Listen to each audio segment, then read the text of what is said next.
Morning, Daryl. Yeah, it's John again.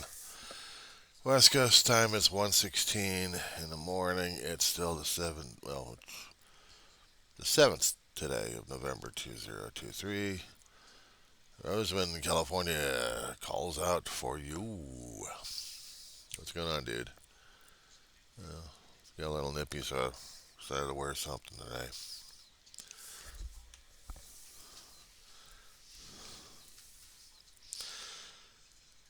Next few weeks are going to be a little bit more hectic regarding schoolwork.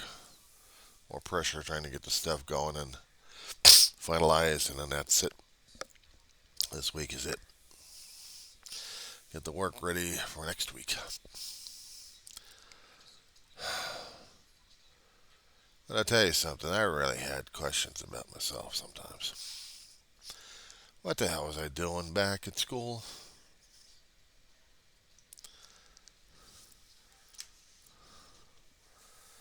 You know, I thought it was just a lark when I went back.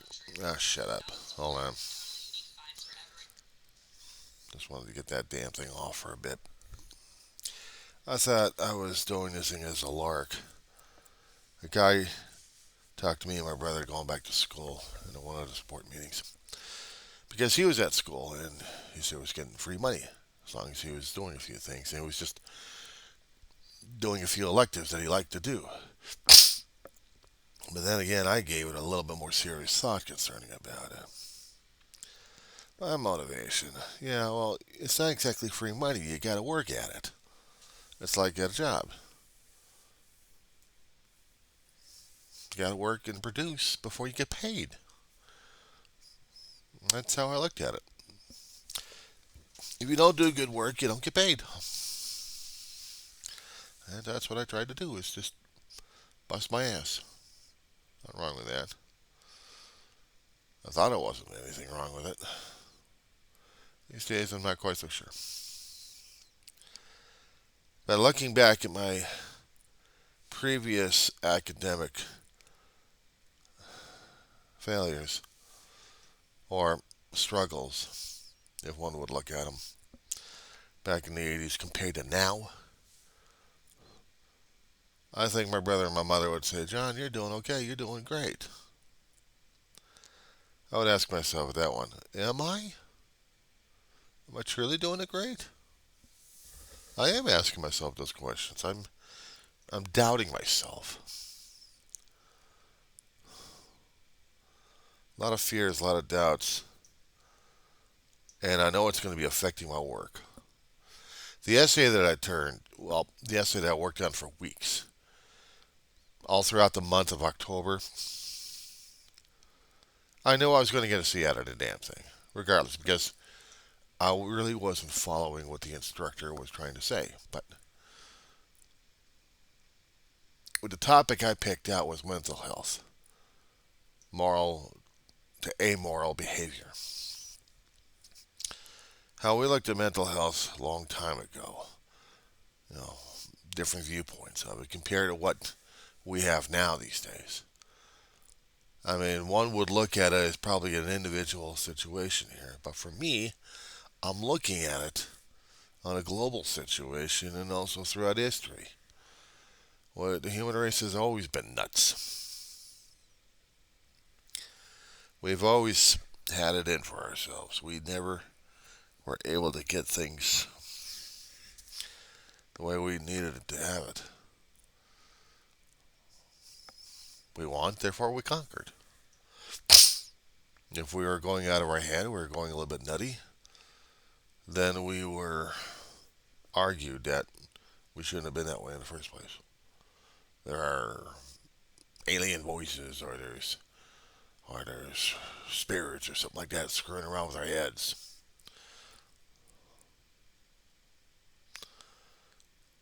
I tried to find some things to talk about on how medieval compared to today's. Really not that much difference. I mean, hell, you can throw the guy away with a straitjacket and let him go all the damn time. Is that going to help him out? I don't know. These days, I keep wondering what sanity is all about. And the reason why it wasn't just a 6 to 7 page, it was turning out to be nearly a 20 page. Pissed off the teacher, but she appreciated in one of her letters candor. This was a challenging month for me. I mean, I just couldn't keep about the 6 to 7 pages on this essay, even though the professor would be asking for it or insisting on it, and I didn't. I looked at history as a story. I wrote it in as a story, but the thing is, it was more than just a story there, dude. It was more than just a story to me. How I'm viewing at things. I wanted to give a little bit more perspective in the essay, and not just a little bit of abstract brush it off. I didn't get a highest grade. I got a C out of the damn thing. You might be asking me if I was shooting for the A. No, I was shooting for the C. But I wanted to be accurate. I wanted to be true. True to myself and true to what I know of. So I had to wrote it the way I did. And therefore I got to C. I shouldn't complain about it as much. But what was happening in this month, and it's still carrying on. I mean, hell, it's been building up, and then we see the explosion in October. And now we're seeing the after effects of the damn thing spreading out like crazy. Earlier, yesterday, there was a rally happening in a Southern California town. I think up in, what's it, Thousand Oaks?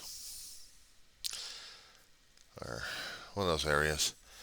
And we had on one corner pro-Palestinians, and we had another corner pro-Israeli. Palestinian and Israelis were chanting and just trying to make their points across. One of them happened to come across and went across the street over to the Israelis and argued like crazy, according to the witnesses. Naturally, there was one of the Israeli supporters arguing back and forth until there was a megaphone from the Palestinian protester. Hits the guy hard.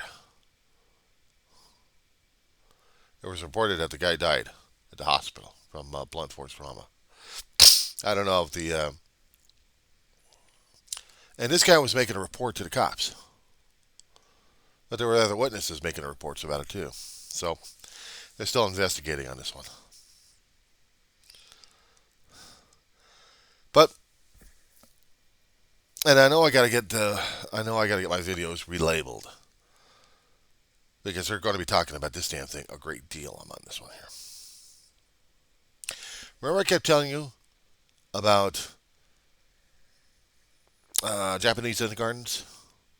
Something of which I need to put into a math essay.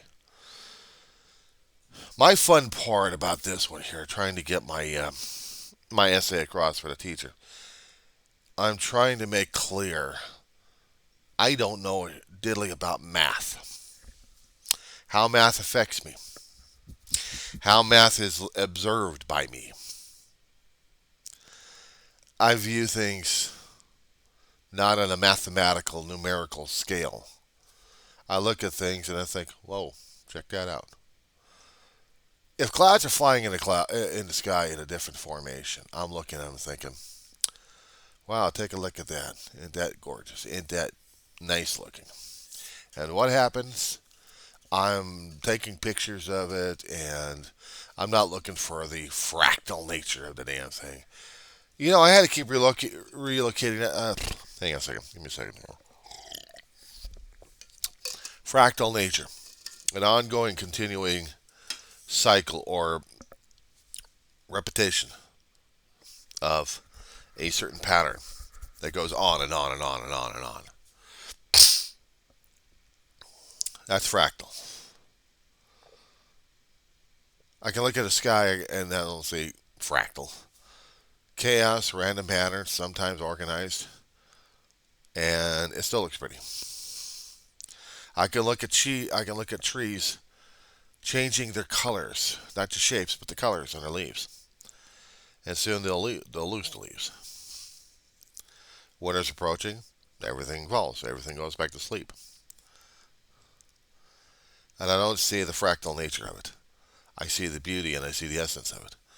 I don't know where the math in that one is. Now, if we're talking about machinery, that's a different story altogether, isn't it? Okay, now I'm looking at engineering. Engineering's not fractal. Engineering's math. We can force objects through the sky at tremendous rates. We have thrust ratio aspects here. We have calculations of how much force and mass we're shoving through the sky and how much combustion we've got coming out of the jet engine to go. I mean, there's subtlety in the calculations on that, isn't it? We can use the mass ratios. We can use calculations to check planet orbital rates and when the intersection points will be on planets when they're revolving around the sun or coming up to a point where using slingshot methods that we would have gravitational assist make our satellites use gravity to go to their destinations. I'll bet sometimes we have to gain enough gravitational momentum enough to have that force extended for the object to go wherever it's got to go. Sometimes once or twice to build up momentum to travel in space. Satellites don't have advanced enough engines to simply fly off and go that way. We have to use gravitational assist all the time to plot carefully, to check planet orbitals, to use gravitational assist to get the satellites to wherever they need to go. If that makes sense. Meaning if we wanted to get a deep-seated space probe out in deep space to one of the outer planets to take a look at it again, or maybe do a flyby or something, even going into the asteroid belts, we need to build up the momentum necessary. You know, go around the Earth so many damn times, build up energy that way, or going around the sun a few times before I can just slingshot out. We've done that a lot to a lot of our deep space satellites. How to get it out there. And it takes years. It takes years.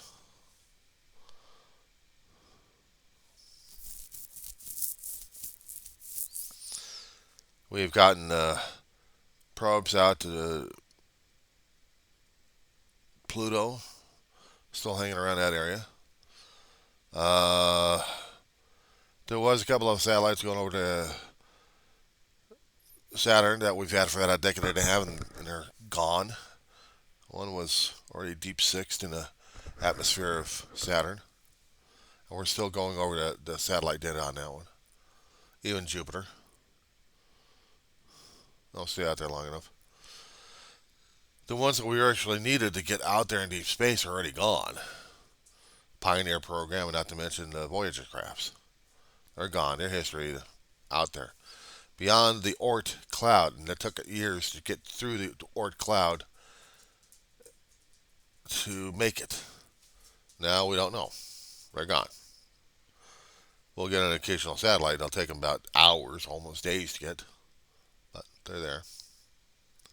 So that's something anyway.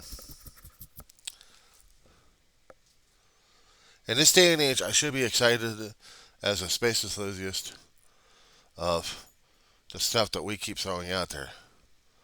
And yeah, it's great that we got satellites out there to see what's going on in the universe. It takes some decades, but as I get older, I'm seeing what's out there.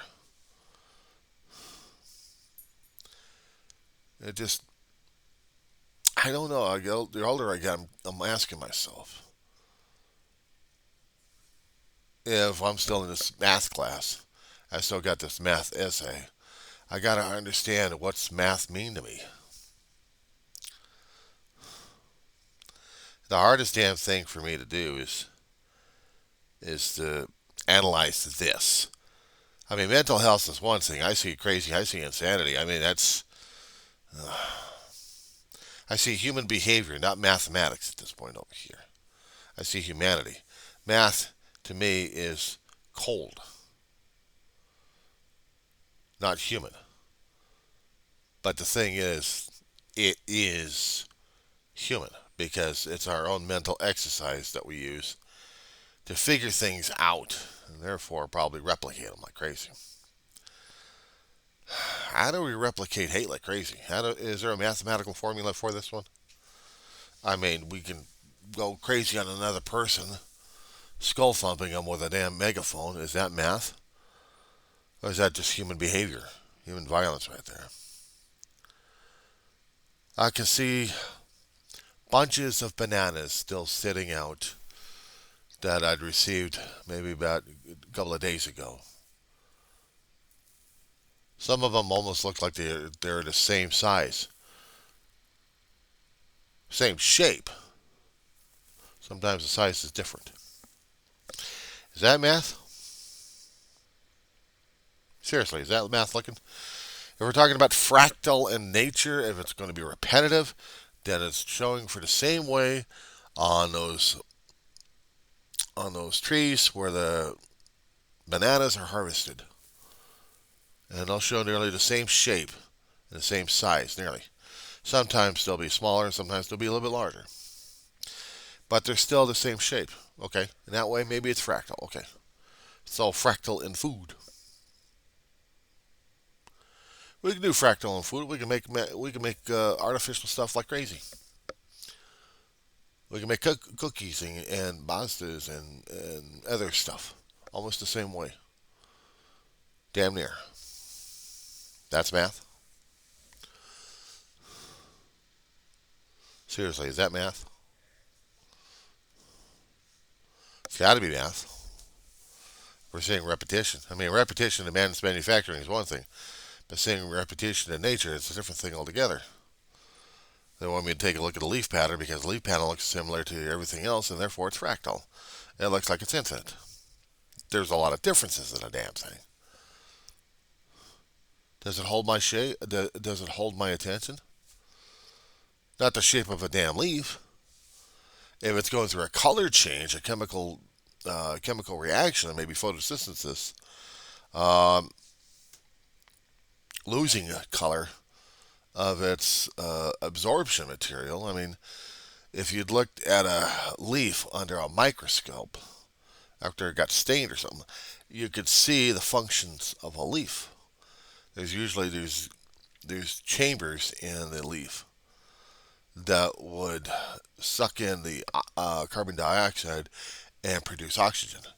I saw that a long time ago in a junior high class. We actually had a science lab over at Patrick Henry Junior High and horticulture. And one of our classes decided to go over to the horticulture and look at plants. Look at the leaves. Freaked me out. Something called a stoma. That's the opening of the leaf where air comes out and oxygen gets sucked in. Actually, carbon dioxide gets sucked in when the leaf is working and oxygen is working. Just gas exchange. I remember that damn thing. It freaked me out. Still does. I mean, I can look at a plant. I can look at a lettuce and know that I'm eating this kind of stuff. Makes me weird. But plants do that. Make you feel weird and also give you energy and stuff. But just thinking about that one right now is just unsettling. So I got to kind of something of understanding math in the way I understand it. But this is not a psychology class. If this was a psychology class, and the other essay I did for that English would have been more applicable at this point over here. Of course, the professor would tell me to shorten it down. I'm like, I can't shorten down something of this kind of nature here regarding what the hell we're going through. Are you kidding me? 6 to 7 pages with an abstract and also a works cited? Are you kidding me? No. So I got to see in the English. But in the math, now I got to work on something harder on this one. Trying to understand our world.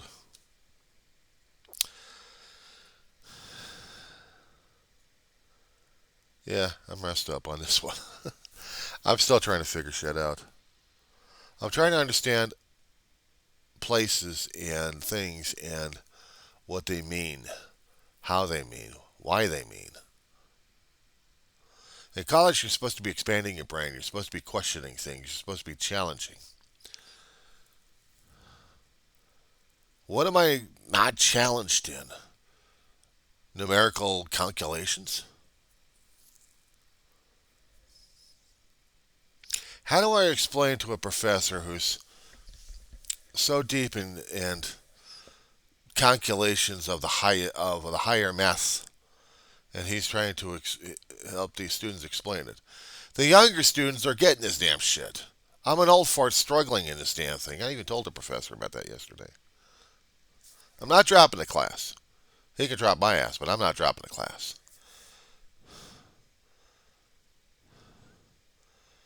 Probably ask me the question, Daryl. Why is this so damn necessary? Well, besides the graduation thing, but might as well ask me the question anyway. What's so important? What's so imperative? I'm asking myself the question. We make things harder on ourselves when we're in program, but also we make things worse on ourselves when we're out there on the streets trying to survive. And we hadn't stepped into the halls. We hadn't stepped into a new way of thinking, a new way of life to save our ass. We're out there in the streets trying to think of ways to survive another day, get another hit, get another gulp. Use every advantage we've got. Try to milk every advantage, not to mention salvage every advantage we can, until this advantage is no longer there, and then we're in trouble, aren't we? And then we have to admit to ourselves that we are definitely screwed up in our heads. We're definitely screwed up in our lives, and we need a change. Change of venue, we need a change of attitude, we need a change completely. We need to admit to ourselves that we are powerless, and fill in the blanks on that one. That our lives are totally unmanageable, which is true. My life is totally unmanageable. We're told in the program we get a daily reprieve, as long as we keep turning it over.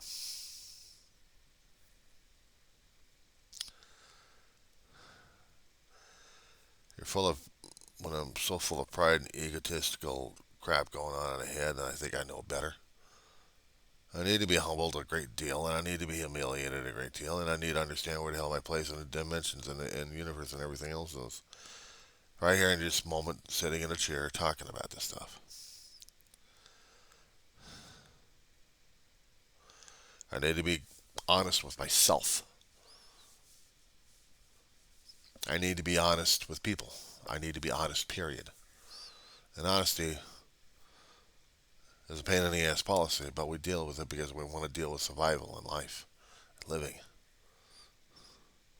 existing, knowing that we don't know a damn thing about a lot of things, but we have to be willing enough to be open-minded to learn. No matter how painful the lesson is, that we still need to be willing enough to learn. And the question is, myself, why am I doing this to myself in the class? I'm a struggling guy. I'm struggling in the damn class. Maybe some of the people think, well, why don't you just drop out? No, I can't drop out. My pride, my arrogance, my ego won't let me in. Besides, I'm already past the fail-safe point. So I got to see this through. I have to see this through. I'm committed. I should be committed. Yeah, or black shirt because it's long sleeve and I needed it to keep warm.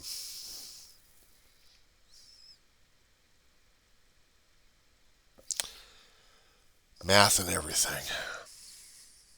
How do I explain that to people? I don't understand what the professor is expecting from me. What am I expecting from myself? That's a good question. I'm still working on that damn thing.